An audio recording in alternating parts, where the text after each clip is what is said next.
Please access another experience. Please access another experience. Please access another SiriusXM Urban View, Channel 126. This is The Clay Kane Show. Uno, dos, tres, cuatro.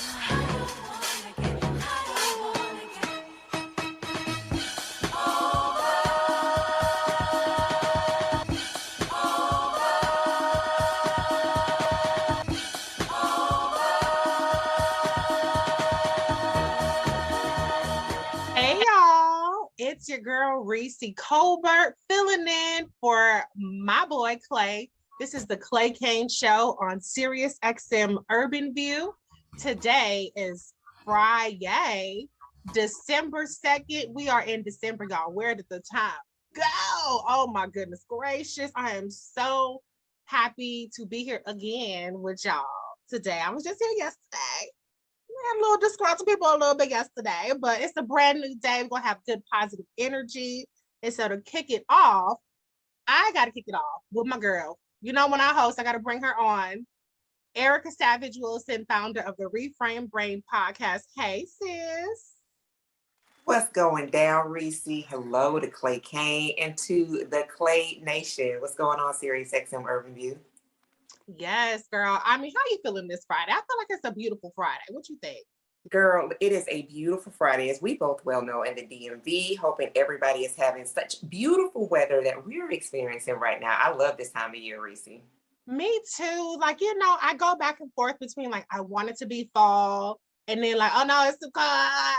You know what I'm saying? So like, we have 60 degrees some days, it's 40 something degrees some days, but I still kind of need to get into I'm wearing turtlenecks, but I need to get back into like, you know, the boots weather, you know, the scarves and stuff. I need to get all that together. But yes, you know, one of my favorite things about December means that I can officially start listening to Christmas music guilt-free. And I know that's something we have in common. Yes. It's Christmas music. Yes. So, I mean, just a programming note for y'all out there. I'm going to be filling in for Heather B next Thursday for Soulful Thursday. And normally she does recipes. And I don't know why y'all keep asking me back on the day of recipes because y'all know I don't cook. But I'm going to have a playlist. That's going to be my recipe. It's a recipe for the holidays. But before we get to that, just tell me one of your favorite Christmas songs that's not like Nat King Cole. I mean, you know, everybody does all these songs, but like, what's your favorite cover of a Christmas song, or what's your favorite original Christmas song? I have to say, I'm such a fan of Donny Hathaway. I have always been a fan of Donny Hathaway. So when I hear that soulful voice, when I hear first, I love to hear the sleigh bells. So that for me, like, you all can't see me, but I'm like beaming. Yeah. So hearing that and then hang all the mistletoe, like when I hear that, I'm like, it's Christmas, Jesus, it's Christmas. So it's gotta be Donny Hathaway, his cover, and honestly, and then of course the Temptations. But Donny Hathaway, Far and Beyond, is an introduction to Christmas. Yeah, I mean, I think just sparks joy to hear Christmas. And you guys, we're going to talk about some more serious topics in a second, but if you want to chime in on your favorite Christmas music, it's 866-801-8255.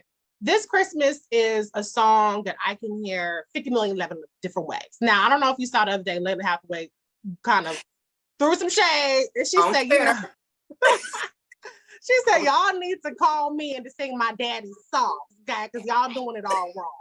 And I agree with her on that. But I have to say, my favorite non-Donny Hathaway rendition of this Christmas are the Braxtons. They have a version of this Christmas. And, you know, I'm not a singer. I love to sing. But between Tony and Tamar, it's just divine.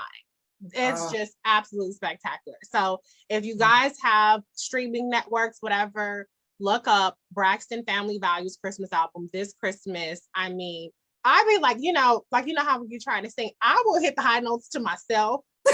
But when it comes to Tamar, I mean, she goes so high. I just like put my finger up in there. I just like, okay, I'm not there, but she's up there. So like, that's where that note is over there. I'm not gonna even try it. Can we just say Tamar's voice is something just like anointed? As whatever people can say about the way she comes across on television, honey, the voice forgives all. I love her voice, so I'm definitely going to get that. I'm a Tamar stan through and through, but Toni still does it for me. Like, she doesn't tour enough. She tours every couple of years. Every time she's in concert, I have to go see her. I have to get good seats. She's so incredible.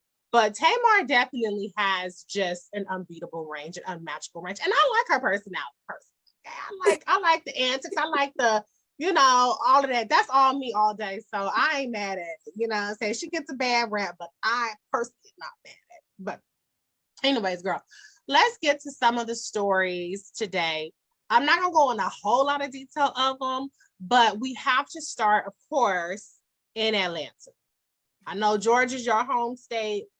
Listen, folks, I know y'all tired of this, but today is the last day for early voting. There's no weekend early voting this time, thanks to the Republicans. So if you want to avoid the lines on election day, today is the last day for early voting in Atlanta. And Senator Warnock posted something very interesting because, there's always a lot of attention about how long the lines are. And one thing that he posted on his Twitter is if you are over 70 or if you're disabled, you can skip the line. Skip it completely. It don't matter if it's an hour, 2 hours, however long, you can skip the line between 9:30 a.m. Well, it's already 1 o'clock out here, and 4:30 p.m. Okay, on election day and anytime during early voting. So if you're, a person need a little bit more time to get around, or if you're a little older, but you dead ass serious about your voting, you can skip the line. Some people like to be like, I want to get the experience. You ain't got to do that. Go on ahead and skip the line. If anybody says something to you, then you say that Senator Warnock told you, you can pull up a tweet that you can skip the line.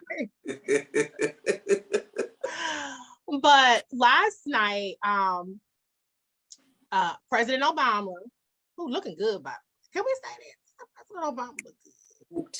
We all know this. This is not breaking news. President Obama look good. Okay. So Senator Warnock had a big rally last night. He brought in the big dog, the big man, the man we all love to see, President Obama. And President Obama, we were on air with Rolling Chair. We really need to be here for this, but we were on air standing by, and President Obama probably gave about a 40-minute speech. But one of the things that I found particularly entertaining was when he went in on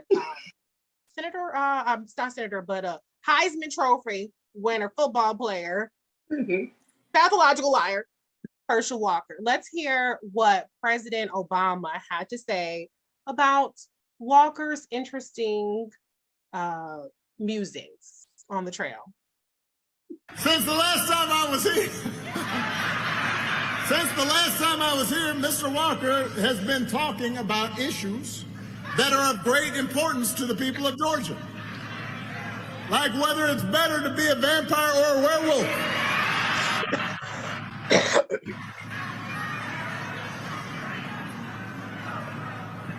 This is a debate that I must confess I once had myself.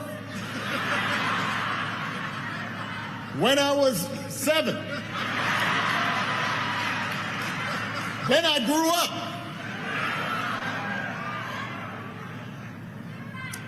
In case you're wondering, by the way, Mr. Walker decided he wanted to be a werewolf, which is great. As far as I'm concerned, he can be anything he wants to be, except for a United States Senator. I know that's right. He said the sky's the limit, except for the U.S. Senate. That's where we have to draw the line, Jeff. Yeah. Girl, what do you think about this sharper tone against Walker between all the Democrats, but particularly from President Obama? You guys call in 866-801-8255. What do you think? Girl, listen, first of all, it was definitely, I know like when we were both on air last night, I pretty much spent most of the time cracking up laughing, taking notes here and there, but definitely cracking up laughing. It's refreshing to hear. And from a couple of perspectives, and, as we continue to listen to President Obama speak, he said, it would be funny if it were not true. And if the stakes were so high. So it's a little bit comedic relief, but it also really speaks to what you and so many others have been saying with regard to opposition, push back strong, and actually really lay out for people to pictorially be able to see how Republicans are so hungry, desperate, will feed their firstborn. We saw how Ted Cruz didn't care about his wife being talked about by the son of a Klansman, and he continued to move forward. Right. So this is the person that they're saying that it doesn't matter that he clearly needs to be somewhere receiving lots of care, because he will cast a vote in our favor, and that favor extends and breaks beyond the white lines. We're good with it. That is something of concern, and so everybody should make sure that they do their part and vote. Roll out of bed, vote, and go back and do what you were doing. But vote.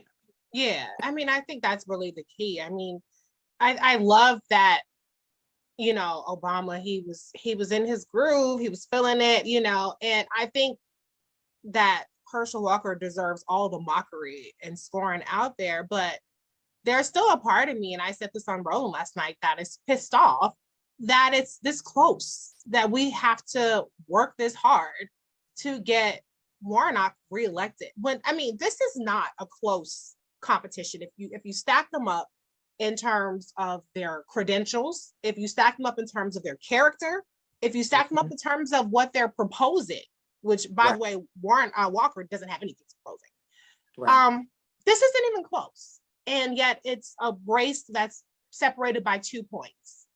And you still have to beg and plead for people to get out there. And I just feel like this is something that will be like, Diamond and Silk have kind of gone away. One of them is in the hospital. I hope she, is okay for COVID. She was an anti-vaxxer. And, a lot of the other flamethrowers, the black buffoons, have kind of gone away.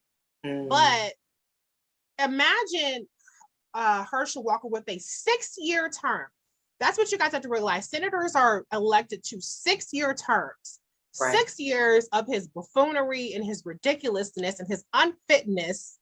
And that he's going to be headline news, because they love to make us look like assholes. They love to make us look like idiots. So you can bet they're going to put a microphone in front of him every chance that they get. So come on, we can avoid all of this if we just, do the right thing in Georgia. But we had President Obama last night speaking on behalf of Senator Warnock, but we had another, not my president, like you said, son of a Klansman, who had something to say last night. And, it wasn't just him on this topic last night. Yesterday, Kanye West was also on this topic. In defense of the J6, January 6th insurrectionists, the treasonous insurrectionists, a lot of them were getting their asses going straight to jail, do not pass go, do not collect $200. The judges are bringing the hammers down on the oath keepers, on these insurrectionists.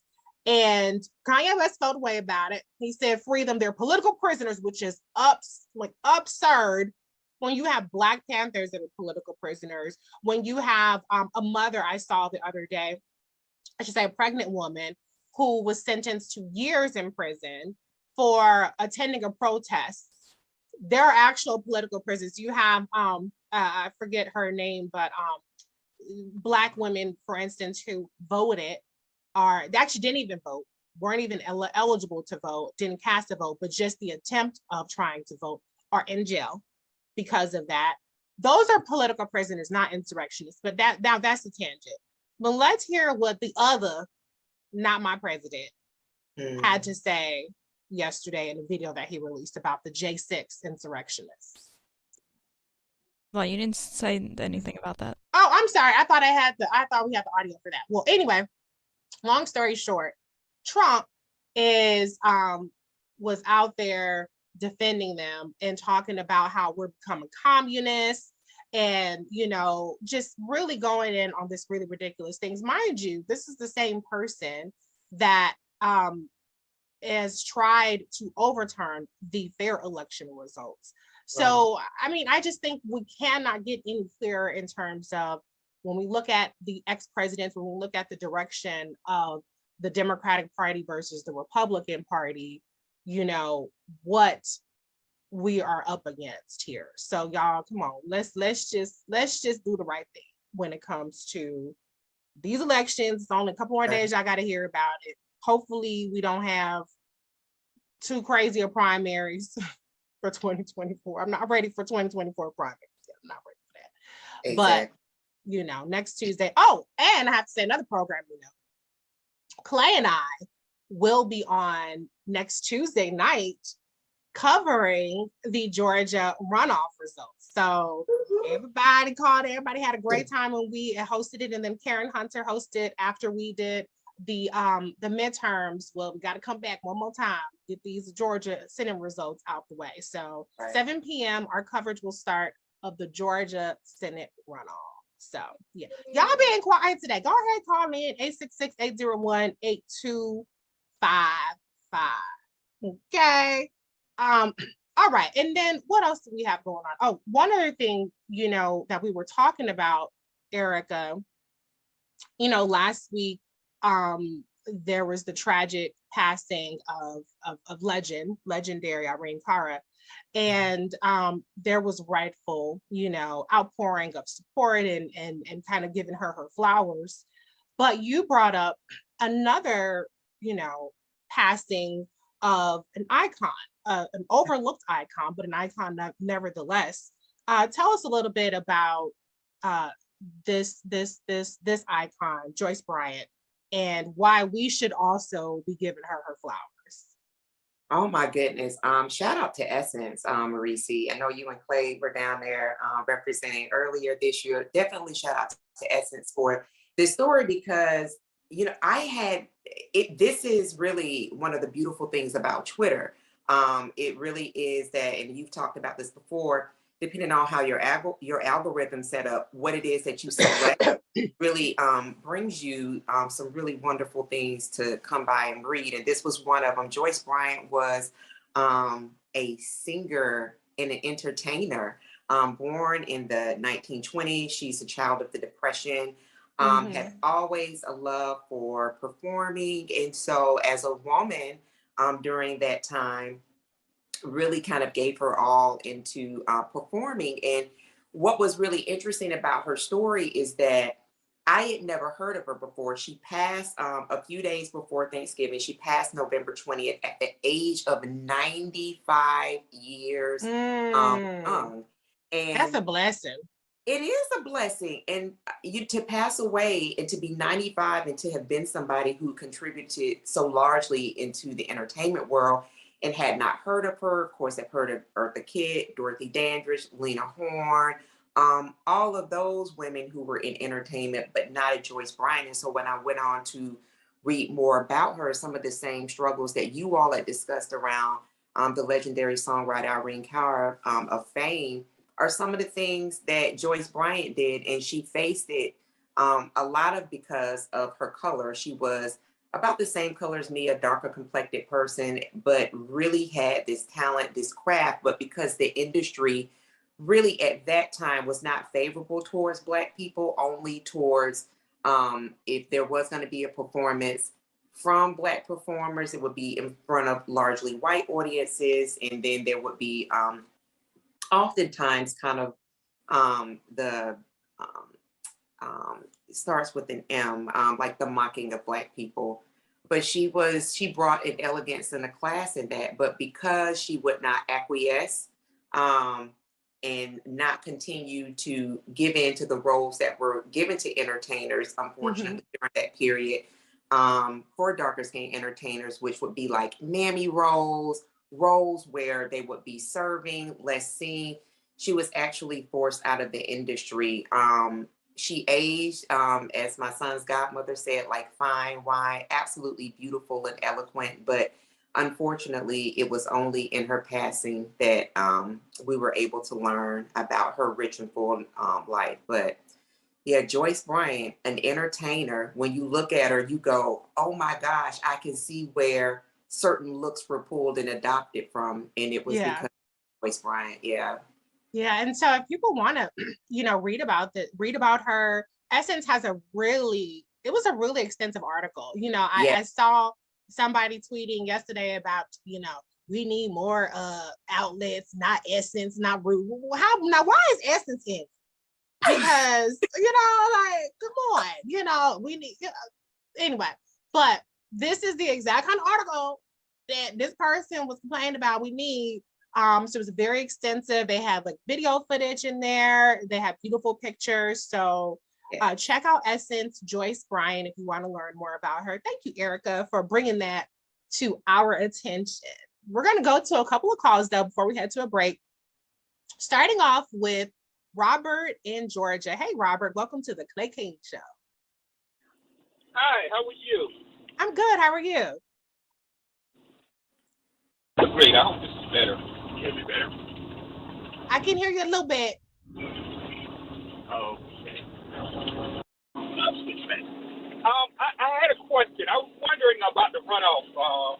I'm headed to a vote myself. And, with the runoff, are they starting over with their count, or are they picking up where they left off from the last time we went out and voted?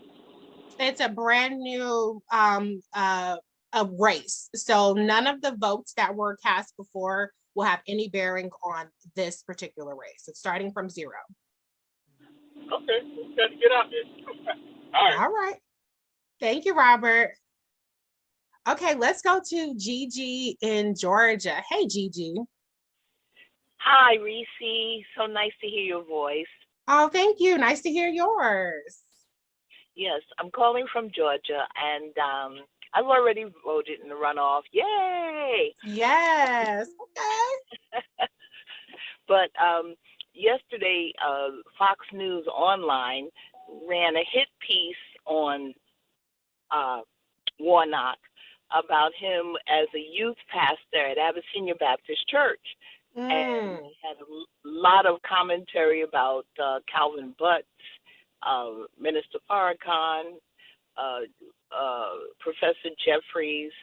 And I was wondering, does that mean that Warnock has a good lead? And so they're like last minute trying to bring up issues that certain people would be concerned about, like anti-Semitism, et cetera? Yeah, I mean, they always play dirty. They always try to sit up there and, tar Black people with other ones. And I don't think that like some of these pastors are people you can really tar them with, but they like to have the Black boogeyman, But you bring up a good point about how they're using Warnock's past. I remember, and I meant to leave a comment on this, but I didn't. Herschel Walker was saying some just really abhorrent things about Warnock, trying to say that there was abuse at one of his camps and trying to liken him to a pedophile and saying that he was responsible for abuse. I mean, these were words coming out of Herschel Walker's mouth. And that was so disturbing because, one of the things that the Republicans try to do is they try to do this QAnon thing. They try to do this whole Democrats are pedophiles. And, that's one of their main talking points. They talk about grooming and it's all the kind of stuff. So to try to link Warnock in any kind of way with abuse of children, with pedophilia, is not just disgusting, but it's actually dangerous because we've seen how these right-wingers, they act on this because they with the whole Pizzagate thing, they came loaded gun thinking that there was, hostages in a pizza basement that didn't even exist. So this is just another way that they are trying to tar him. And I don't think it's really going to work because the reality is Republicans are going to vote for Walker because he's Republican. No other reason. Not because Warnock is an extremist or not because Warnock is, religious, whatever they're trying to put on him. They're going to vote for Walker because he is a stooge for Republicans. So I don't think it's going to work. I do think it's desperate, but this is just how dirty and nasty they play all the time, Gigi. So thank you for bringing that up. You're welcome. I think I was wondering why they didn't bring it up when Calvin Butts was still with us. Mm-hmm. They didn't want that smoke. hello. But these kind of things backfire because, when Black people are looking at you coming after, our people, we like, hold on. We ain't playing that, But thank you, Gigi, for calling in. If anybody else wants to call in, it's 866-801-8255. Erica, what's your reaction to just the nastiness of it all?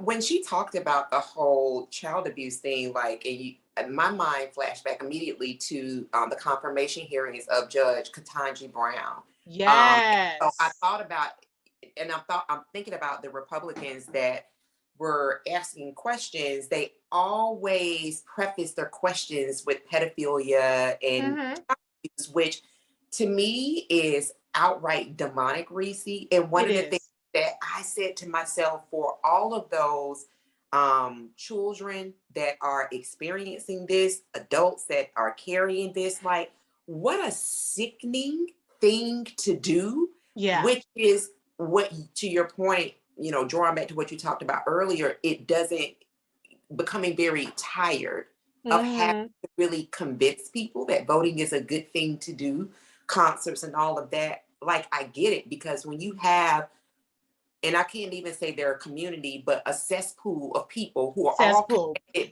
they're all connected by shit. And so because their through line, the thing that they hold on to is fecal, is disgusting. They don't care what they say, who they say it, and how they say it, and where they say it.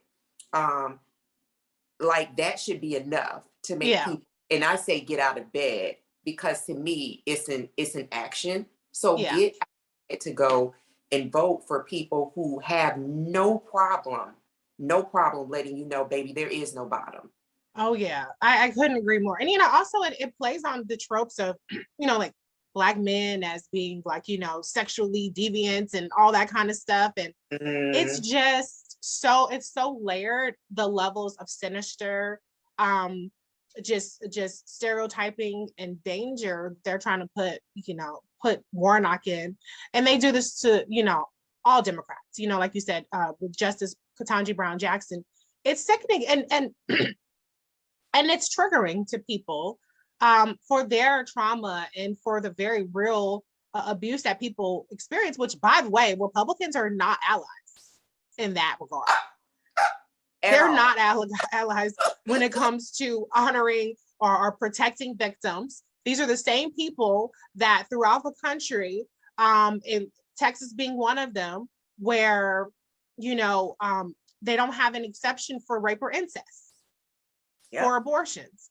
So Republicans are not pro-victims. Republicans are not, allies in that regard. So the way that they use people's, just really traumatic experiences as a weapon to smear people is so beyond the pale. But they get away with it. And it just it's normalized even by the media, know. And I think that really needs to stop. Let's go to Joel in South Carolina. Hey, Joel. Am I saying that right, Joel? Hey, Reecie, how are you? Good. How are you? Awesome. I enjoy you very much when you're on Clay's show. God Almighty, great. Thank you. Energy that is just awesome. But I think it goes back to the Southern strategy. And it is that white folks, you can take the lowest white man there is, and if you convince them that he's better than the best Black person there is in the world, you can rip his pockets off, and he'd never be none the wiser. Right. And this, it's sad that Herschel Walker, Kanye West, they're doing the bidding for the white man nowadays, and it is crazy that they can't see what they're doing. It boggles the mind, and it's just confusing to me. I don't get it. I don't get it. Yeah, and you bring up Kanye. with Kanye, what frustrates me so much is not even so much him, because I've been done with his ass like a long time. But what frustrates me is some people who react to him like he's pro-Black, like this is a master plan, like he's pushing back against the man, like when he's literally being a white supremacist. You know, Joel, what do you think about that? And Kanye is educated. He went to school he went to college in Virginia. Mm-hmm. So he's educated. And to me, we made him who he is. We made Kanye who he is because he pushed the message that he's pro-Black, he's all about Black people. But when reality, it's all about him and his own selfish greed. Right. So we built him, and we need to destroy him because we built him. We made him who he is.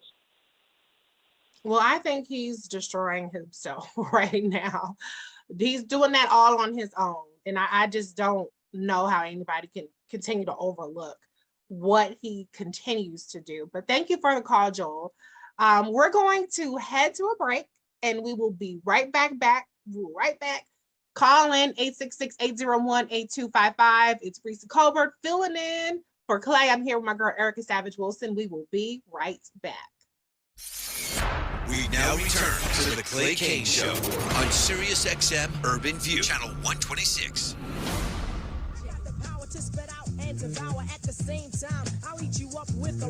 This is Cha Cha Cha by MC Lyte, which is the #1 hip hop song on this day in 1989. It's your girl, Reecie Colbert, filling in for Clay Kane on the Clay Kane Show. And we want to wish you a happy holidays from SiriusXM and AARP, who are here to help you and your family thrive this holiday season. How can you make this holiday season more meaningful? You can start by limiting your expectations and allowing yourself to enjoy what's ahead. Not all family customs have to be celebrated. Why not introduce a new holiday tradition this year, like trying new recipes and cooking as a family? Maximize your family time even more by going to church together, volunteering together, or even doing an activity together, like walking around the neighborhood. You can also focus more on your family when everyone's paying attention. So put away the phones and tablets and talk to each other. You can set new goals to encourage and inspire one another. And don't forget to take a moment to be grateful for what you have. To learn more about how AARP is helping the community thrive, visit aarp.com/Black community. Well, I'm trying to thrive this holiday season, and I'm here with my co-host for today, Miss Erica Savage Wilson, founder of the Reframe Brain podcast. Hey, sis, how you doing, girl? What's going on, sis? Good to be with you. Good to be with Clay Nation. What's up to Clay? Hey, Clay, I hope you're having a good day, boo. I don't know what he's off doing, but I hope it's turning up, having some mimosas, I'm doing something, I don't know, some Prosecco. I know he likes his Prosecco. But we're going to go to a call. Then I have some calls. We got people waiting on the line. So let's go first to, well, before I do that, let me just reset for everybody. We are talking about a number of stories. We're talking about the Georgia runoff, of course, which is last day of early voting is today. Tuesday is election day. President Obama was out there burning the house down for Senator Warnock. We have Kanye West. If y'all didn't know, he was suspended from Twitter yesterday because he just really, like, he's already been on the deep end, but he like went way off the deep end. He actually combined an image of the Star of David and the Nazi symbol, and he tweeted that out. Like, that's insane. But he's finally been suspended from Twitter. So we've been talking about that. Nobody seems to care about Trump advocating for the insurrectionists, but that was another thing that we touched on. And Joyce Bryant, if you happen to know anything about her or your favorite Christmas music, we got a lot going on. But let's go ahead and go to the calls, starting with Eric in Ohio. Hey, Eric. Hi, how are you? Good, how are you? I'm doing fine, thank you. I was just more than a little bit surprised that you didn't offer more pushback on the previous caller when he said about Kanye that we need to, we being the collective Black community, needs to destroy him, as opposed to we, the collective Black community, need to try to rehabilitate him and re-educate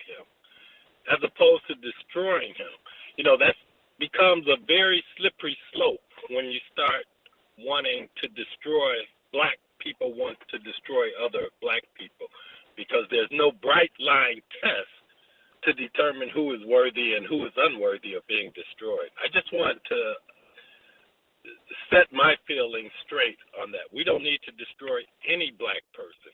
Some we need to educate or re-educate, and some we need to rehabilitate. But destroy them? No, I'm not for that.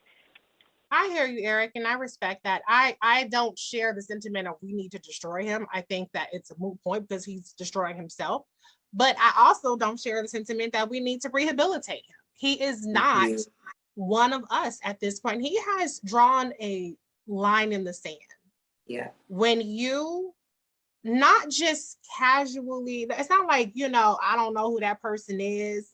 When you are going around, palling around with white supremacists, you are not one of us, period. He is not one of us. He's not our responsibility anymore. He has picked his side.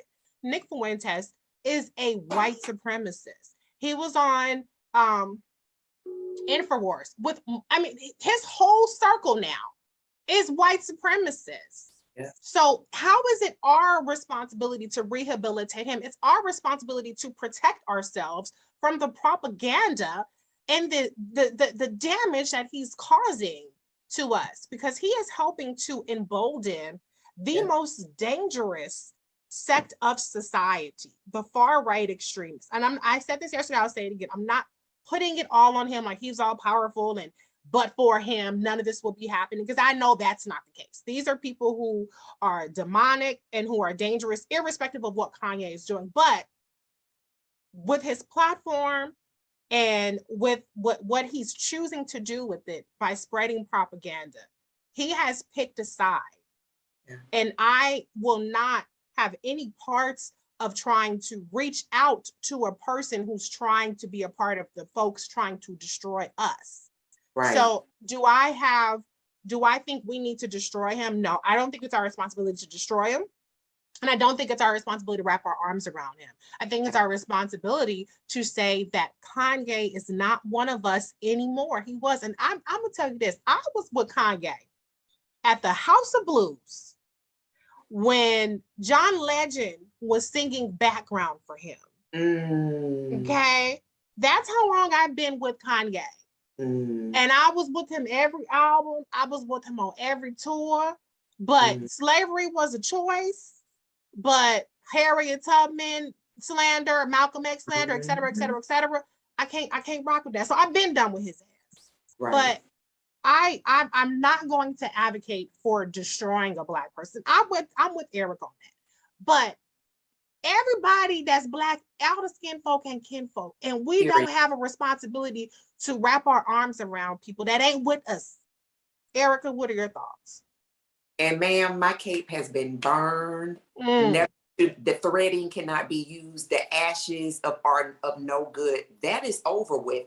And the whole, when I think about destruction, I think about so many things that happen within our community that no one seems to be appalled about. No one seems to be gagging about. Yeah. But enter celebrity, enter entertainer, then there comes this whole, now this person, because they are exercising something that they use anyway to get a bag, which is their voice, in a way that goes against the grain. Then it becomes the responsibility of Black people to make sure that that person, on whatever pedestal their ego caused them to stand on, because this is a choice. Like if I decided that, you know what, I keep my opinions to myself, I talk about it in my family, then we would not hear the Reecie that we hear on our airwaves and through our television waves. This is a choice. So that he used his platform in a way to utterly say,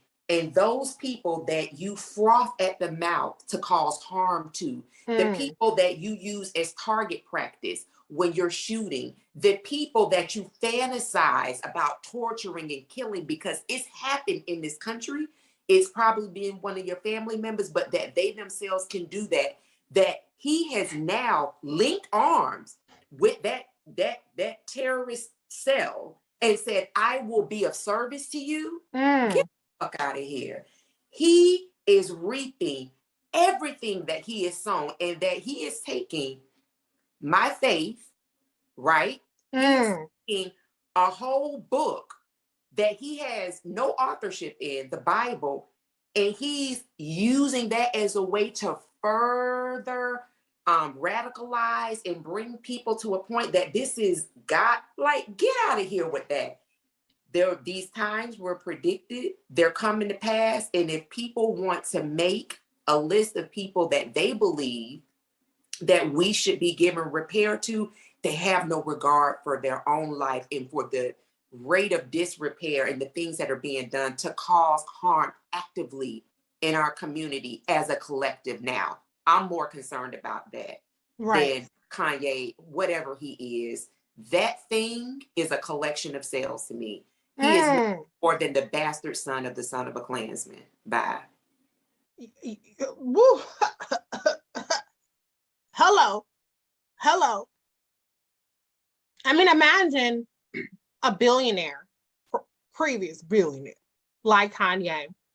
Imagine if he had locked arms with real change makers in our community.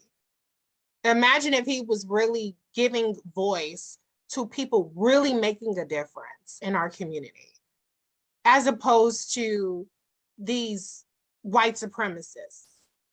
And maybe y'all don't know who these people are, and I don't blame you. They're not household names, you know what I'm saying, that he's going around with. But he's chosen what he wants to do with his voice, what he wants to do with his platform. And I don't even know what he's even said that's uplifting to Black people.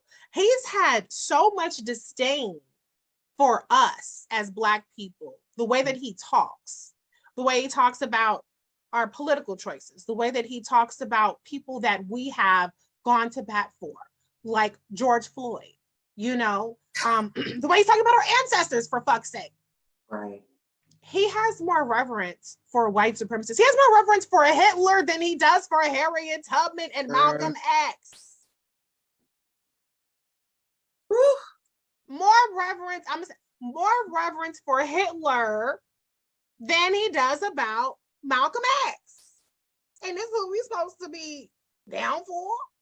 And it almost makes sense, Reecie, when you look at the background of Hitler and how he was an artist that wasn't lauded for his artistry skills. He kept going to different spaces because he wanted to be revered as being great.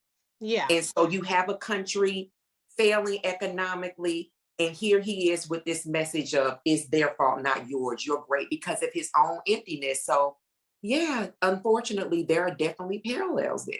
Yeah. Yeah. And you know what? I'm gonna say this. I don't wish ill on people. I don't wish ill on Kanye. I really hope Kanye gets the help that he needs. I don't think that his mental situation is an excuse or a justification for it, because a lot of people have mental different stuff going on. People got all kinds of stuff going on. Right. And they ain't pro-Hitler.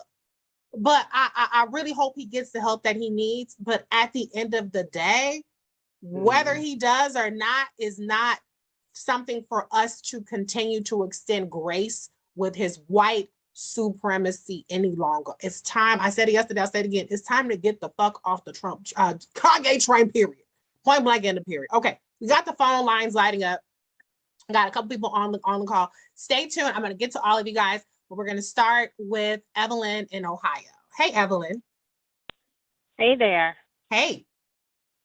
Hey, I am agreeing with you in that we don't have to extend grace in the form of, you know, promoting his platform financially, however that was done, you know, buying his music, buying his shoes, all that needs to go. He does not deserve, his season is over in terms of, you know, making money, but giving him grace or extending him grace, sending a prayer his way, I have no problem with that whatsoever. I do have a problem with, and I think that, you know, collectively, it's just the wind is gone out of his sail. It's done. And I feel the same way, quite frankly. I know we're not talking about Will Smith, but he doesn't deserve the high platform he is. He made a horrible mistake, but he doesn't get to stay on top. That's my point. And Kanye doesn't either. It's just like that's a season, and that's what sometimes we forget. It is just a season. If you've been successful for a while and you are no longer, because you're now making stupid decisions and horrible decisions and really demonstrating that you don't love yourself, forget about who he thinks he loves and who he thinks he's promoting. It just all signals that how much he hates himself. So for that, I will continue to pray for that poor man who really believes that the Trumps of the world and the white supremacists are in his corner. That is just, it's sad to me. Well, I hear you. I definitely feel like it's always fine to send a prayer his way. You lost me on Will Smith, though. You lost me on Will Smith. But thank you, Evelyn, for calling in. Look, I'm Team Will Smith. Period. Okay? I'm Team Will Smith. I will definitely 100% be going to see Emancipation Day. All his family look beautiful. Yes, ma'am. At the premiere. Look, hello. If Jerry Bryant, what's his name? Jerry, whoever, the Dallas Cowboys. Jerry yeah. Look. Yeah. Look. Mm-hmm. Look. Yeah. It's Team Will Smith over here. Okay. But I tell you, we all don't have to agree. We all don't have to agree. I love to give space for differing opinions. But whether people believe that or not, I'd love to give space for different opinions. Okay. Let's go to Leon in Illinois. Hey, Leon. Hey, Reecie and Erica. Great show. Thank you. Bless you.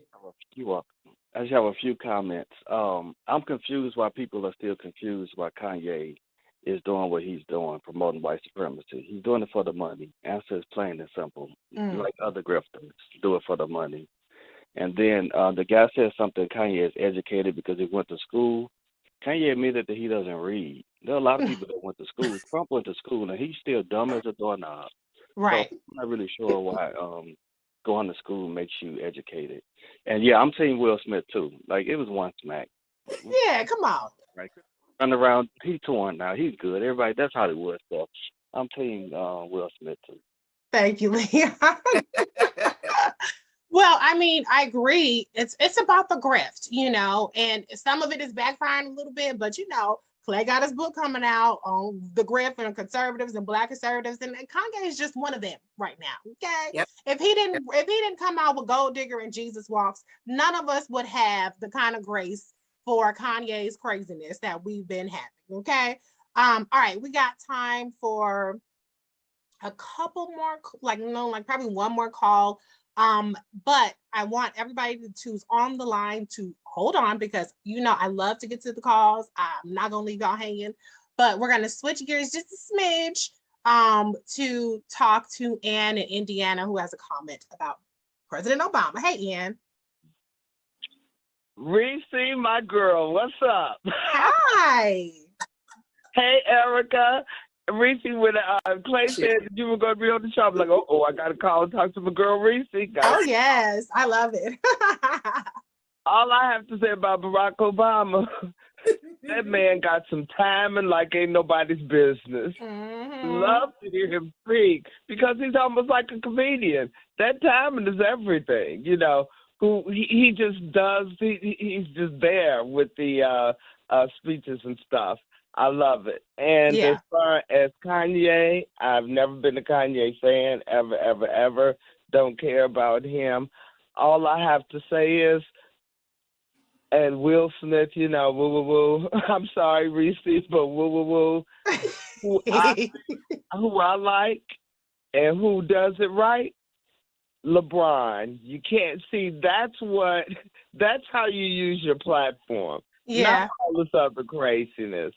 LeBron knocked it out the park. Now, I'm not a fan of his basketball ethics or whatever, but how he handles his platform, number one behind him, because that man is that. Now, see, that's to me how you do it when you got that kind of platform. Yeah, so. I agree with you, and I think he does a really good job with his platform. Thank you for calling in. And, I like that LeBron called people to the carpet a little bit. He talked about how, y'all, every time a black man does something, y'all want to go down a list of black people and ask them to condemn or comment on it. But when a white man does something, where's that same energy? Exactly. Where's the focus group? Where's the poll? Where's the diner sit downs? Where's that? When we're talking about Jerry Jones, who was, 14 years old for Black is grown. Hello. We holding down houses. 14-year-old, which is a teenager. Jerry Jones is a kid. It's like, absolutely, he was a kid in the segregated South with the buzz haircut. Like, he knew what time it was. So, he definitely, with that haircut, he knew what time it was. For sure. But look, we gotta head to a break. And Tyrell, Derek, Renee, please hold on. If you want to send in your calls, 866-801-8255. This is Reecie. I'm with Erica. We will be right back. More Clay Kane after the break. Hey, Clay Nation. It's your girl, Reecie Colbert, filling in for my brother, my man, Clay Kane. It is Friday, December 2nd, and we having a good time. So listen up, everyone. I got to bring in my girl, Erica Savage. Hey, sis, how you doing? What's up, my good sis? Hey, Clay Nation. What's going on, Clay Kane? Yes, Clay, I hope you're having a beautiful, wonderful day somewhere. We got a lot of people holding on, but we are still welcoming your calls, 866-801-8255. It got a little heated before the break because a caller called in and said we need to destroy Kanye West. Now, I ain't gonna start destroying Kanye West. I said he's destroying himself. And then another brother said, I ain't with that. We need to be helping him. We need to be rehabilitating him. Now, Erica and I both agree that ship has sailed. So if you have a comment on rehabilitate or destroy or just ignore Kanye, feel free to call in 866-801-8255. We're still talking the Georgia runoff. We got a number of topics. Joyce, Bryant, a lot of people are learning about her thanks to Erica sharing her story. So let's go to Tyrell in Oklahoma. Thank you for holding. Hey, Tyrell. Give me a sec. Let me take your speaker. Okay. There we go. Reecie. Hey. It's a pleasure to speak with you once again. A pleasure. Now, with this runoff, I got cousins down there in Georgia. I always, on Facebook, I always educate them on what's going on and keep them informed and the shenanigans is going on and stuff. And, of course, the history down there in Georgia, how they chop off the voting time, or the early voting time to 9 days. Yeah. And that's a historical tactic that we all know about. I'll always share that with them and things like that.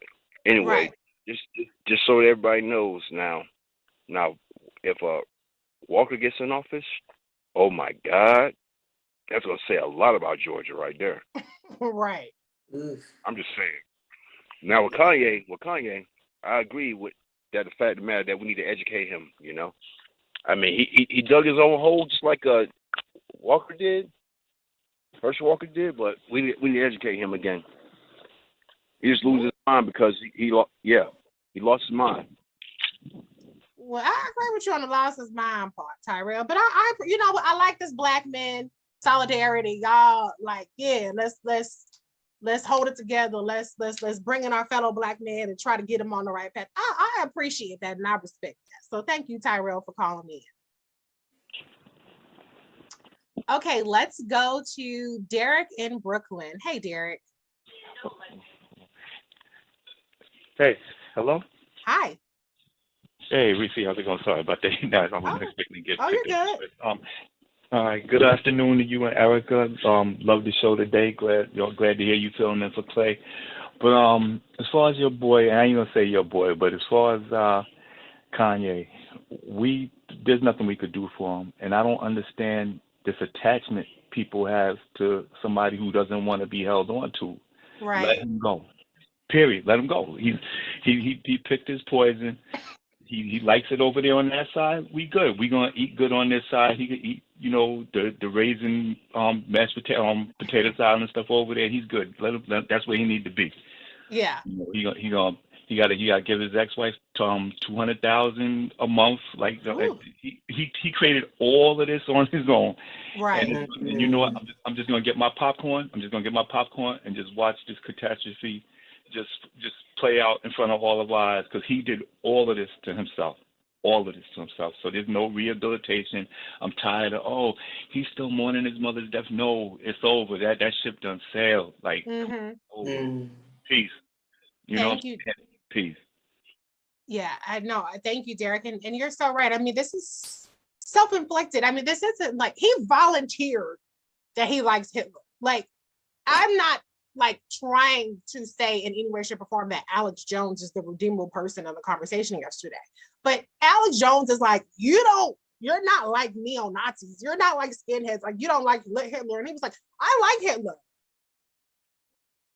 Who asked him that? Like, I mean, like, you know, like nobody is goading him into saying these things. In fact, people are trying to like walk him back from it, and he is just diving headfirst into it. So what do you want from us, Kanye? What do you want from us? What are we supposed to do about this? Erica, what do you think?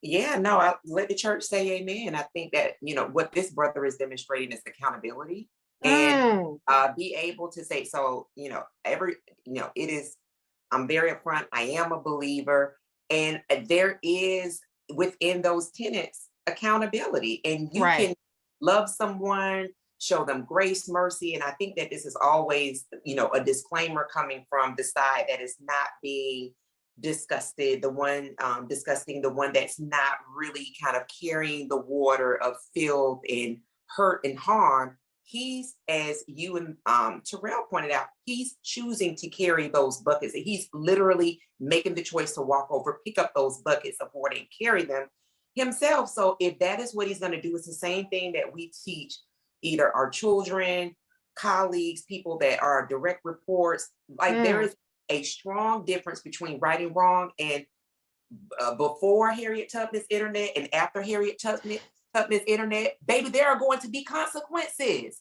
Yeah. So let's not let social media and how it seems that life is in technicolor wipe away the fact that there are very real consequences, and he's facing those, and it's his choice. So just as slavery was a choice, as Reecie would not let any of us, that would not come out of our memories. This is his choice. Stand on it, bro. And honestly, are the consequences that severe? I mean, they don't seem that severe to me. Like, he keeps getting asked on these platforms. His Twitter is suspended. It's been suspended before, as run bar back. I mean, he's lost money, but he's still wealthy. Like, I don't know. I don't think he's had that many consequences compared to, like, you know, some of us if we were to be doing any of these things. So I'm not sympathetic to Kanye, but I'm going to go to you, Renee, in 2 seconds. But I do want to introduce one more story into the discussion point because, you know, Erica, there has been so much violence recently, and I know historically it's not to historic like pre-crime bill violence or anything like that. But what has just troubled me so much was the youth being victims of gun violence. And in Atlanta, I just wanted to put this story out there. There's already a curfew. It's an 11 p.m. curfew. A lot of people don't know that they have a curfew for you know, people under the age of 16. But a councilwoman in Atlanta is trying to propose a stricter curfew. And I believe out here they did a curfew in our area, in the DC, Maryland, Virginia area. But Atlanta, you know, they're still reeling from these kids that were killed last year. So I'm just going to read a passage of this story, and I just want you guys to chime in how you feel about it. So the story reads, Councilwoman Keisha Waits says she wants a stricter curfew for guidelines for those under the age of 16. The Post 3 councilwoman wants to introduce a proposal for a new curfew. The city already has a curfew of 11 p.m. for those age 16 and under. The new proposal would set the curfew at 7 p.m. for those 16 and under during the week and possibly later on the weekend. After 7 p.m., youth would need to be with a parent or guardian in the city. She says, I think drastic times call for drastic measures. The move is in response to the deaths of 12-year-old Zion Charles and 15-year-old Cameron Jackson. Both were killed in connection to a shooting at the 17th Street Bridge near Atlantic Station. 4 other people were also wounded.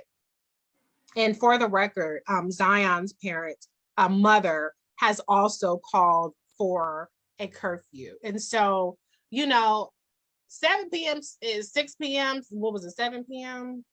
7 p.m. sounds early, but at the same time, when you have 12-year-olds and 15-year-olds and multiple people, kids being shot, something's got to give, and I don't know if 7 p.m. is the answer or 8 p.m. or whatever the situation may be, but Erica, what's your take on this? And if you guys have a comment on this, 866-801-8255. If something is being done in your city with these youth killings and curfews, feel free to chime in on that as well.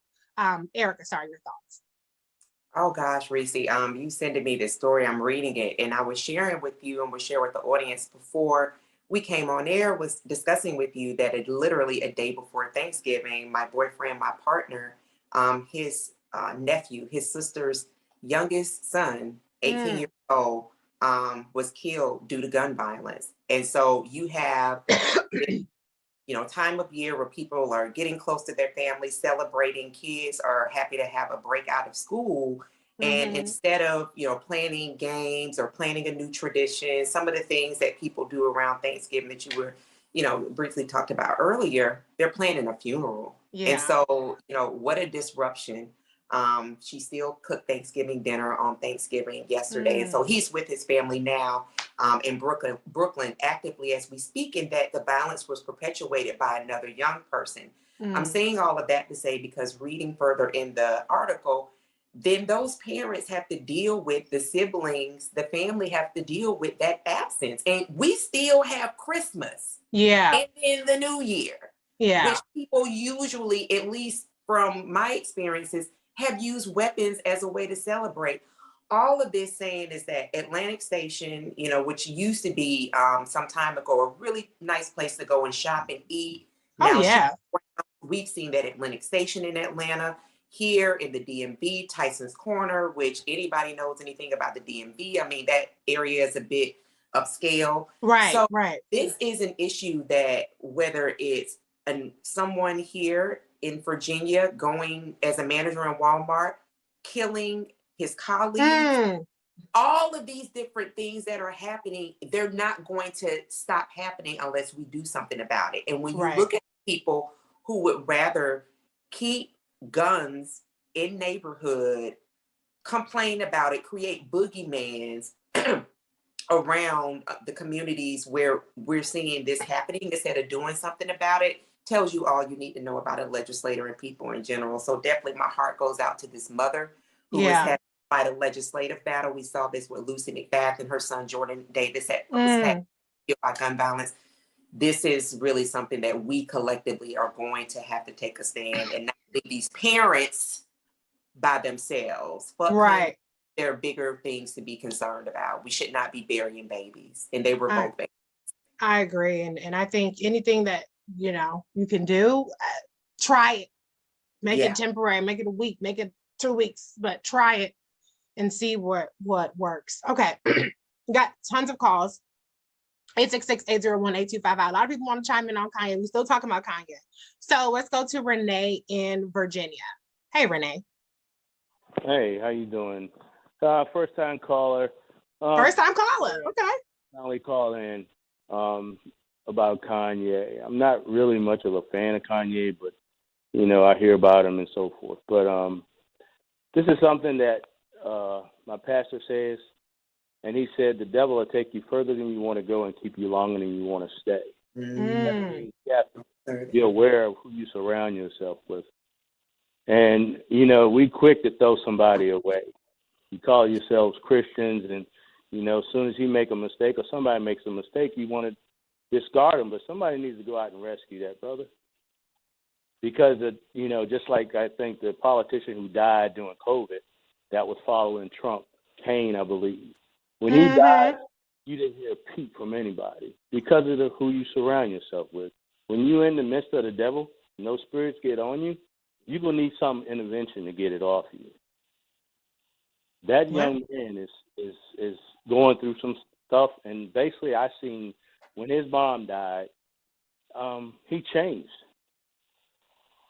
And he's been changing ever since, but nobody want to rescue him. But, you got to have some kind of sympathy. You got to have some kind of grace, because every morning we get up, God's giving us free grace. We don't deserve it. None of us do. So I hear you. Making problems, yes, but what we going to do about it other than discuss it? The guy before that says mom died, that doesn't matter. My mom died in January. I was holding her hand at 3 o'clock when she took her last breath. Mm-hmm. But I'm not going out here to do anything stupid, because God gave me a plan to take care of my disabled brother and my grandson. Right? But it's choices that we make. If it was your son, and Kanye was one of your sons, or your child does what he does, would you throw him away? Or would you try to rescue him? That's my comment. Thank you, Renee, and my condolences on the loss of your mother. I don't agree with somebody losing a parent. Doesn't matter, even if it's however long it has been. Now, I will say, Kanye is not our son. We don't have a responsibility to Kanye in the same way we have a responsibility to our family. And I think that Kanye has been given an exceedingly lengthy amount of grace. He's been able to reinvent himself. I mean, Jesus and Church Sunday and all kind of stuff. And I'm never going to tell somebody else not to have grace for somebody. I'm just going to say, for me, I'm all out of grace for him in terms of his antics. But as a human being, I hope the best for him. I hope he gets it together. Okay. But thank you, Renee, for calling. Let's go to Lisa in Atlanta, first time caller. Hey, Lisa. I'm so excited to talk to you. Absolutely enjoy you, love you. Thank you. Love you. And I'm so excited that you're on today. I have to give kudos to the young man, Renee, who just called. He makes a lot of good sense. But one thing about intervention, just like with Alcohol Anonymous, you can't be helped if you don't want the help. Right. That's the first thing. You've got to acknowledge that you've got a problem and be open to someone helping you. And I think the thing about Kanye that has bothered me really puzzled me, is the fact that his mother, Donda West, was the daughter of a civil rights activist in Oklahoma, that she taught at University of Auburn in Alabama and continued a lot of different things that she did in the civil rights movement. And I honestly can't help but think she has got to be rolling around in her grave with her son saying some of the crazy out in left field things that he's saying. But you know what else that I have to mention? Wasn't it Kanye that said Trump was his father? Did he say that? I don't know. I don't know about that. This would have been back 2016, when Trump was running. And it may have been that I saw something like this on Saturday Night Live, but I swear I could have. The pastors came and laid hands on Trump. There was a visitation with Kanye and Jim Brown, and Jim Brown and Kanye said something to the effect Trump was like his father. So he's drank the Kool-Aid, but bottom line, you can't be helped unless you are open to being helped. I agree. Interventions, nobody's going to kidnap this man. He's a gazillionaire. Who's going to do that? Yeah. Who even cares enough and can get close to him to help him go through an intervention? It's not going to happen. Yeah, I agree, Lisa. And as far as I know, there have been reports of people have tried to have these interventions in the past, but there's a difference between intervening and somebody has an alcohol issue or a drug issue. He has an ideology issue. And I think that's where it has to start clicking with people that says he needs an intervention or he needs to be re-educated. There are a lot of people like Kanye. He is not on an island. I've said it before, the number one threat to our national security is white domestic terrorism, white extremist terrorism, white supremacist, ideologies. I think that's his deeply held belief. I don't know how he got there, but he's there and he's been there for a while. I mean, yesterday I mentioned again that he's been making positive comments about Hitler for years. It just hasn't come out. So I think that's where the challenge is that his behavior is a little cuckoo, right? But irrespective of that, his actual ideology is problematic, and it seems to be deeply held at this point, right, Erica? What do you think?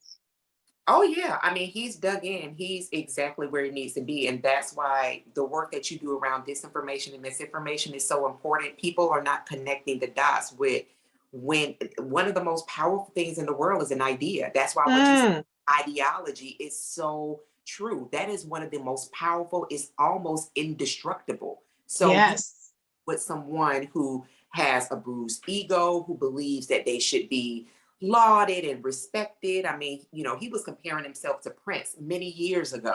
And it's kind of like, you know, I grew up in the era was like Prince, Michael Jackson, Whitney Houston, like there were names, Shaka Khan, you just didn't touch. Yes. And it wasn't like a god, but my Lord, they paid the price and they are fantastic entertainers. All of that to say, Kanye is exactly where Kanye wants to be.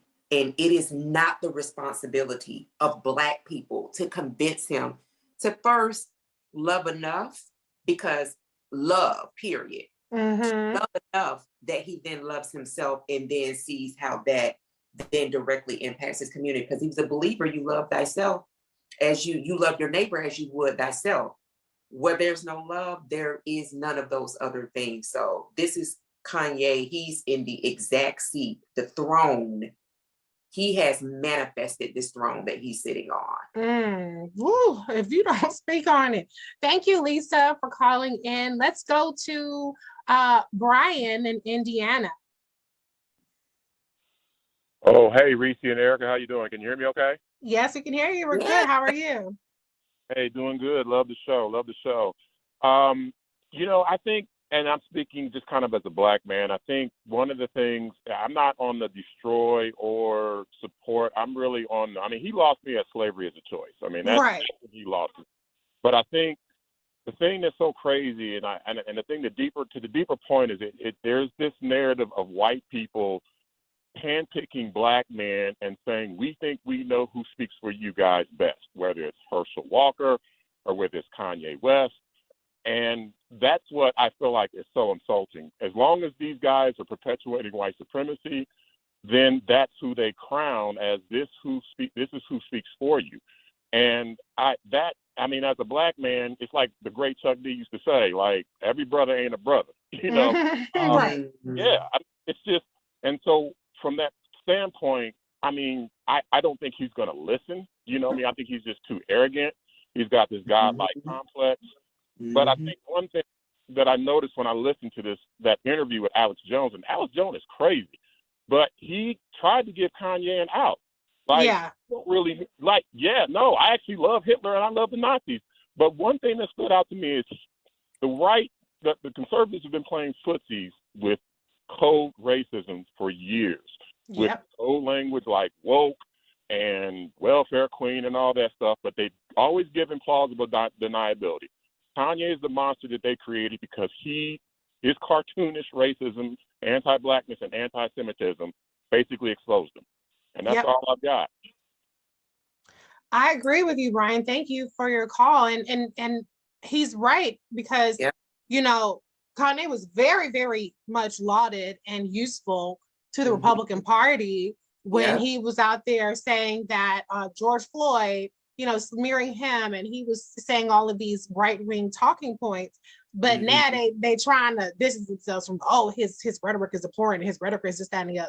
Get the fuck out of here. Because you was all down for it. You didn't have no problem with it when he was being anti-Black. And you didn't have a problem with it even when he was being anti-Semitic. It's just now it's like so out there that now you got to be like, okay, maybe we can't be that out there. Because they definitely hold these views, but you just can't say it the way he said it. And so now they trying to hop on the Absolutely. And the media, the media helps this, right? So it's always, okay, let me put this. Oh, that's what's really getting them. So let me put this in their face more. That shit with George Floyd was so painful to me. I was like, this is, been saying the media ain't shit and a part of media, but specific arm of media that I'm speaking to. But I was like, so this is extraordinarily hurtful for his living family members. And they know that. Right. Continue to serve that up on a platter, hour by hour, top of the story, make Kanye like, oh my gosh, look at Kanye, look at what he said about George Floyd. And thinking to myself, how disrespectful of you. Y'all asses use George Floyd uprising for your funky ass ratings. Here you are ready to shove all of that trauma and pain back into our faces for your own ratings, to feed your own narrative, so to speak. So yeah, I agree. It's definitely like, oh, okay, this is what's popping. This is what people talk about. Let's continue to put that out there. But okay, let's go to 2 more calls real quick, and then we're gonna head to a break. Let's go to Gary in North Carolina. Hey, Gary, first time caller. Reecie, what's happening? How are you? I'm good. Love you. Thank you. Let me. You changed the topic slightly when you talked about the curfew. Yeah. I'm for it. It's pretty rough out here for these young children, and I think 7 o'clock, however, is early to some, but something needs to get done. It is dark, and maybe on the bright side, this might be a good opportunity for some churches, community centers, rec centers or something to perhaps get some funding to help do something with the children, to help them and give them a proper activity versus being out here in the street. It seems pretty radical, but, shit is real out here. As far as Kanye is concerned, let me put it to you just the way you do it. I don't give a fuck about Kanye. I got that shit. He can kiss all of my ass. He's off the hook. And as far as the other guy, offer him grace and all that other shit, he got a whole ass church or some shit behind him. Why you ain't rolling in the blood of Jesus or holy water? Where the gopher dust? You can't get got. He does not want to get help. So let him go. You know what grace I'm offering him? A fucking banana peel. I'm done with that motherfucker. He's dead. Woo, Gary, not a banana peel. You are too much, but I love the energy. I live for it. Gary brought down the house. Thank you, Gary. He landed that plane. Okay, put it, make it plain for the people. Yes. Okay. We're going to go to Mary and then Michael or Andre. Hold tight. We're going to get to you right after the break. Hey, Mary in Atlanta. First time call. Hey, Reecie. Hi, Reecie. Can you hear me? Yes, I can. All right. How you doing today, Reecie? I'm good. And thanks for holding it down for Clay. But I have a whole different take on the curfew. I agree with it wholeheartedly because it is dark now at 7 o'clock. But my concern, we want the churches to get involved. We want the city to get involved. We want the council to do this and do that. Where are these parents of these 11 and 14-year-old kids? Their kids out roaming around and they don't know where the kids are. They don't know that their kids are packing these weapons. Where are these kids storing these weapons until they take them out at night and use them? I think parents should be held accountable for what happens to their children. And for those, they're running around, and it's not just this one instance. This happens on a daily basis here in Atlanta with young people killing and shooting one another and killing babies that are laying in their cribs, in their houses. They're doing drive-bys and shooting and going on. I want to know, when are we going to hold the parents accountable? And I certainly agree with the councilwoman about 7 o'clock curfew, but I want to see something happen with parents. And it's just, you can't these parents have got to raise their kids and hold their kids accountable. We can't keep doing the babysitting and the homework and the care for them. And then, of course, our hearts go out to them when they lose their children. But where were you when your child was roaming around that late at night? It's a complicated issue, right? I mean, there are people who, have multiple jobs, or there are people who maybe they're supposed to be over their friend's house, and next thing you know, they downtown. Kids don't always be where they're supposed to be. But I think overall your point, Mary, is valid. I mean, people have a responsibility to their kids. And I'm not a victim blamer, and I'm not a parent of victims blamer either. But it's going to take a community. It's going to take a community to respond. And unfortunately, because of the very lax gun laws in Georgia and all across the country, the proliferation of guns is out there. And so it's just too easy to get them. And that's why we're going to continue to have gun violence as long as it's easy for people to get guns. Thank you, Mary, for your comment. Eric, I'll give you the last word and then we're going to head to a break. Oh, sure. I mean, I definitely agree with everything you said, and it really starts with legislation. Yep. All right, y'all. We're having a great time talking to everybody. Keep the calls coming in. 866-801-8255. We will be right back with more Clay Kane Show. We now return to the Clay Kane Show on SiriusXM Urban View, channel 126.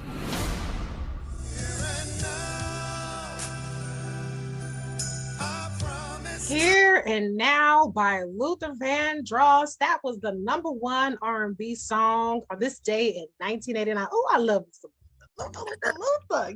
Yes. Yes. Erica's all excited over there.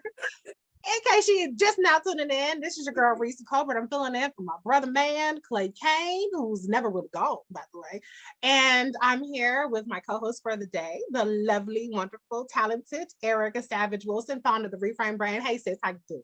Hey, sis, good to be with you all. What's up, Clay Nation and Clay Kane? Yes, we got calls coming in. Chat. Oh, Kanye, yay, Jesus, whatever. But we're also talking about the Georgia runoff. I'm going to remind you for the last time. Tuesday is election day. Get your ass out and vote if you have not done so. Please. There's a please on the end of that. Get your ass out and vote, please. And today's the last day for early voting. I said earlier, if you're over the age of 75 or if you are disabled, you can skip the line during voting. Okay, don't make them people that you wait in the back of the line. I tell them move out the way, throw them bows, and go ahead and go to the front of the line. Okay.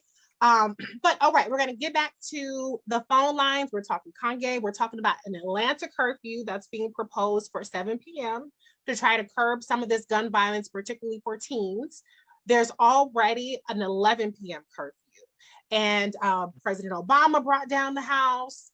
And we're talking Kanye. Does he need to be destroyed, as one caller said? I ain't co-signing that. Does he need to be rehabilitated and embraced, as other people are saying? I ain't co-signing that either. Or do we need to just let him go and let God and just pray for him and say, please help the baby and move on? All right, so let's go to, a lot of y'all been holding on. I'm so sorry that you've been holding on, but I appreciate you. Let's see. Let's start with Michael in Virginia. First time caller. Hey, Michael. Hi. Good afternoon. How are you all doing? Good. How are you? Well, thank you. Good. I'm the president and founder of a youth mentoring organization called A Few Good Mentors, and I definitely agree with the curfew.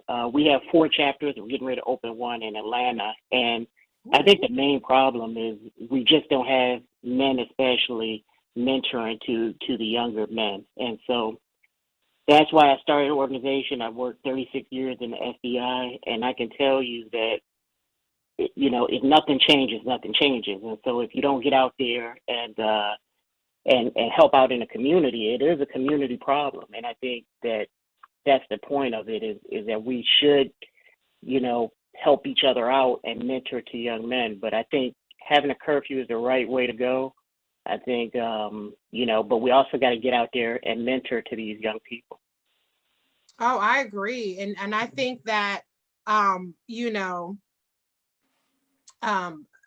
applaud you getting out there because it's an above all of the above approach, and so tell people how they can find out more about your organization, Michael. Yes, you can go to our website, www.afgmentoring.org, or you can email me at mrmorgan@afgmentoring.org, either one. And so Like I said, I spent a lot of time working on this, volunteered with Big Brother, Big Sister for years, 36 years in the FBI.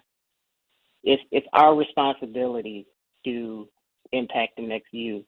And so the only way we can do that is to roll up our sleeves and get to work and mentor to them. And so we've seen some good success in our chapters in the DC area, Northern Virginia, Hampton Roads, soon Atlanta. We're looking to open up more chapters around the country. So, we need help, and we need men to step up and mentor. Absolutely. Thank you so much for your service, Michael. Thank you, and your leadership. Thank you. All right, let's go to Keisha in California, first time caller. Hey, Keisha. Hi, how are you doing today? Good. How are you? I'm doing good. I wanted to also address the Atlanta curfew. I have a different perspective. I think that 7 p.m. is entirely too early to keep our young people at home. Mm-hmm. I think that the issue is that we need to modify mentorship. I think right now we have a lot of men who are eager to mentor, but I just feel like there's a generational gap when it comes to what's actually getting the interest of our young people. I'm a recent graduate of the Atlanta University Center, Clark Atlanta University. I graduated within the last 3 years. I know that community well, and I know the young people that I have personally mentored. And what I hear is, they go to these programs and all they're being told about is you need to learn how to tie a tie and put on a shoe, be respectful. And, these kids are into video games. They're into the internet. This is a whole different generation. So I think if we want to get these kids off the streets, we need to find programs that interest them. We need to teach them how to make peaks if they want to get into the music entertainment industry, and find mentorship programs that get them off the streets and get them into studios. We need to teach them about e-gaming and esports and how to make video games. We need to meet them where they're at. I think the issue is they're bored with the mentorship system that's out here right now. And I think we need to modernize. I think we need to mobilize younger guys to get into the mentor programs. We need to get these young graduates coming out of college. We need to get maybe some seniors and juniors, some of the younger fraternity members in the Divine Nine that has a younger grasp on what this generation likes and what they deem as cool. Because you can have a million mentors, but if you're not speaking to the interests and the likes of these young people, it doesn't mean anything. And then we're putting a lot on the parents. We're saying, oh, where does the mom doing? Where are the dads? The young boy who got killed at Atlantic Station, his mother was on the news crying because before it happened, she had went to a police officer and said, can you please put my child in juvenile hall? He's out of control. I've been going to the police. I've been going to the church. No one is helping me. I need help with my young child. And she did the protocols, and no one helped her.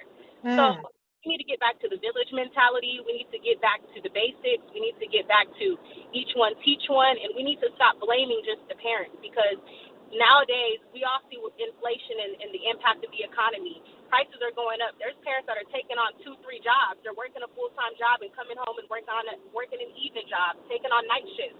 It's only so much the parents can do. People need help, and I think that it's going to take a modern approach. It's not going to take just a one-size-fits-all approach. Thank you. Thank you, Keisha. I mean, every single thing you said is 100% on point. And it just really speaks to, like you said, a lot of the complexities, a lot of the issues. There's economic issues. There's sometimes behavioral issues with these kids. Let's be honest. Parents don't have a magic wand to solve some of these things. And I was especially like her point about the generational gap. Mm-hmm. And a lot of times, there is this kind of respectability politics, and people think that kind of imposing that is mentorship, as opposed to really trying to connect with the people and meeting them where they are, as Keisha said. Erica, your reaction? Sure. We're both mothers, Reecie, and we know the importance of actually having that village. And when I was married, and before I was married, and after I was married, I mean, it was that same concept that was employed, because one of the things I wanted my son to know was that, listen, I'm not going to always be here. You need to form these relationships independent of that. The generation gap that she spoke to, enter village. There are some things that my son will not hear from me that he'll hear from other people that are within.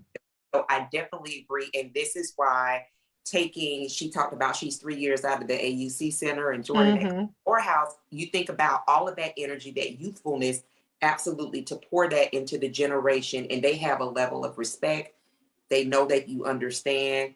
Those things are critically important. It's all hands on deck. Yeah. But you're talking about you having people that are more close in age and have that level of maturity is definitely important. So love that what the sister is doing and the brother before that. Keep doing what y'all doing. You all are the reason we see change happens. So thank you. Yeah. And I think that, you know, we can't rely on carceral solutions and policing solutions. And a lot of times, you know, people want stuff to be fixed, but you got to get your hands dirty. You got to reach out, and you got to, you know, whether it's in your family or whether it's within your neighbors, you got to be a part of the solution too. It ain't just going to magically solve itself, because a lot of people really need help out there. Let's go to Bishop Oliver in South Carolina, first time caller. Hey, Bishop.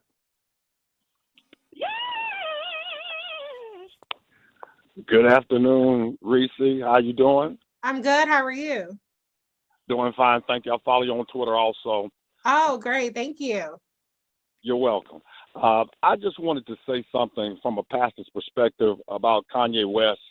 And I heard my brother earlier talking about he needs intervention. He needs someone to come rescue him. And my whole thing about that, Reecie, is the fact that the man went on a whole tour singing gospel music about Jesus, took a whole choir to every urban city. And, you know, I haven't heard anything coming out of his mouth about this Christian movement that he had going on. And I'm trying to figure out, what was the movement for? Yeah. Was it to sell records? Was it just to appeal to a Christian audience for record sales? Because when it's in your heart, you live it. You just don't sing it. And I've got some serious issues with that, number one. And I also think that what he is doing with Trump and everybody else is just to get attention. I mean, he's losing money, but then again, somebody's greasing his palm. I don't know who it is, but I believe that somebody from the far right is putting something in his pocket. And that's my opinion.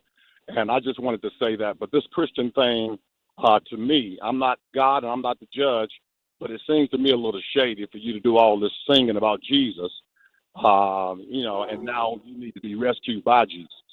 Right. Thank you, Bishop Oliver, for that. And I agree. It seems exploitive and not necessarily sincere. And, you know, some people like attention, even if it's negative attention. And to be honest, he's getting more attention than he has in a while, but it's negative. So I guess some people, whether it's negative or positive, as long as it's attention, they have it with it. Okay. Let's go to Kevin in Arizona, first time caller. Hey, Kevin. Hey, I'm not a first time caller. For full disclosure, I don't want to get kicked off forever for lying on air, but no, it's not like that.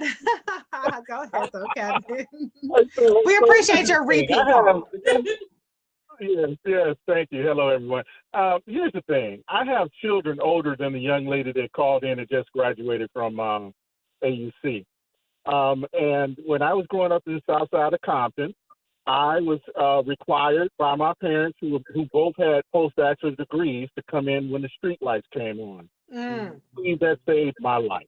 There were people that came up with me that are no longer with us, and they didn't have those same type of restraints. Yeah. I believe that 7 o'clock is early, but I believe that the street lights is a good parameter.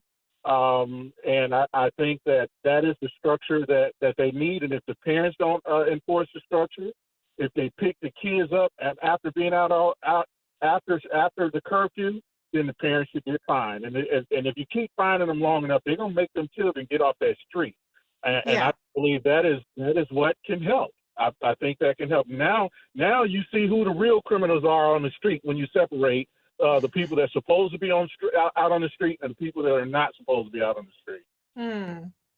Well, thank you, Kevin, for that. And I mean, it get dark around 4 o'clock. I'm like, oh my goodness, it's already dark. So 7 o'clock, you still got a couple hours of, to get home with the street lights being on. So I hear you.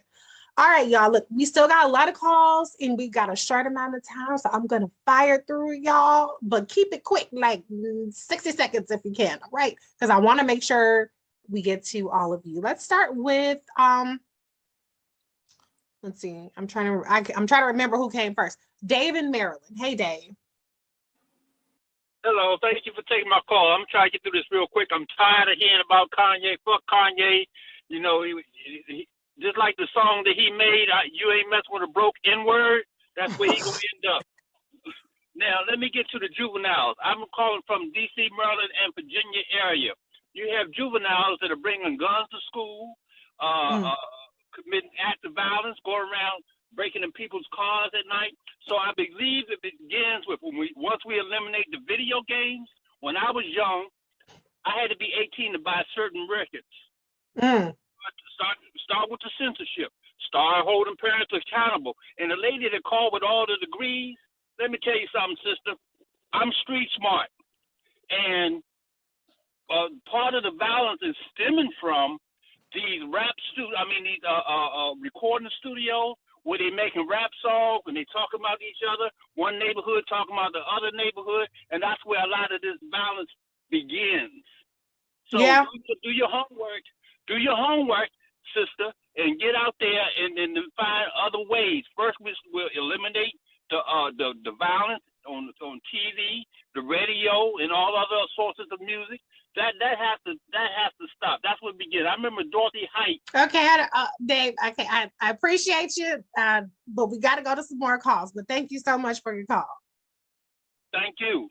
Okay, and to be fair, I think she was saying find safer ways for people to engage in their desires to make beats and DJs. Because if you only got the gangbangers and thugs with the studios, then how people gonna make beats stay interested in that? Okay, I just lost Valerie. I'm so sorry, Valerie. I know you were holding on. I was just about to get to you. Let's go to Rufus in Florida. Keep it quick, please, Rufus. Thank you. Hey, how you doing? Good, how are you? I'm all right. I just want to talk about the Kanye situation. Okay. And if you don't mind, I want to talk about Jerry Jones. We just got 60 seconds. Same damn boat. Okay. They're in the same damn boat. I know you like to give it to him like he come, give it back. Jerry Jones know he was wrong. He was wrong then, he's wrong now. Kanye is just an idiot. He's just an idiot. I mean, he's that son of a bitch that you don't want to come to your house at the cookout, you know? Come on. Okay. I hear you, Rufus. Thank you so much for your call and for holding on. Thank you. Hold it down and keep doing what you're doing. I appreciate you. I will. Okay, let's go to Karen in Houston. First time caller. Can you keep it quick, Karen, please? And thank you. Hi, I have a different take on the gun violence. Okay. I believe that the legislation, you don't pass bills because they want to put the guns out. Black kids are killing each other with the bill, so why would you pass a bill to help it? Let them kill each other. It doesn't matter. And that's what they're out here doing. I'm in Houston, Texas. They passed a bill here to where you can carry a gun without even a license. Yeah. So the guns are running rapid here. Kids are killing each other. They just had that rapper killed here in Houston. And it's still going on. Let them kill each other. We're not going to pass any bills. We're not going to help them. Give them guns. And that's what they're doing.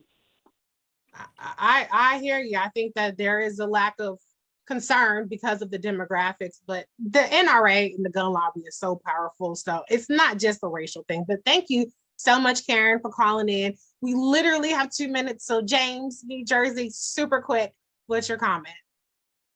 Yeah, just real quick. So parents have to raise their kids. I mean, it's too many kids, that walk around. They don't have any accountability at home. It is very true. Yes, it does take a village to raise a child, but that primary responsibility has to fall, on the parent. And it's too many, youth in our community, because of the lack of the family structure, that unfortunately are choosing to be thugs and live that life because it's being glamorized. Yeah. And, as a child, you have to be taught, Black Lives Matter, but they're not being taught that. They have to be taught to value themselves and Black life in general. I agree. Not being taught. I agree. But James, we got to go. So thank you so much for your call. And all right, we got 1 minute left. Erica, how can folks follow you? So please go to thereframedbrain.com. All of my connects for Twitter, all social media is there. Thereframedbrain.com podcast. All my social links are there.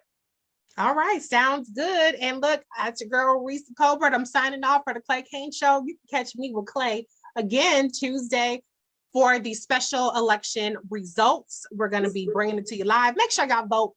We're signing off. And I think, can I sign off now? Yes. All right, we're signing off. Have a good Friday. Have a good weekend, y'all. Bye. Bye.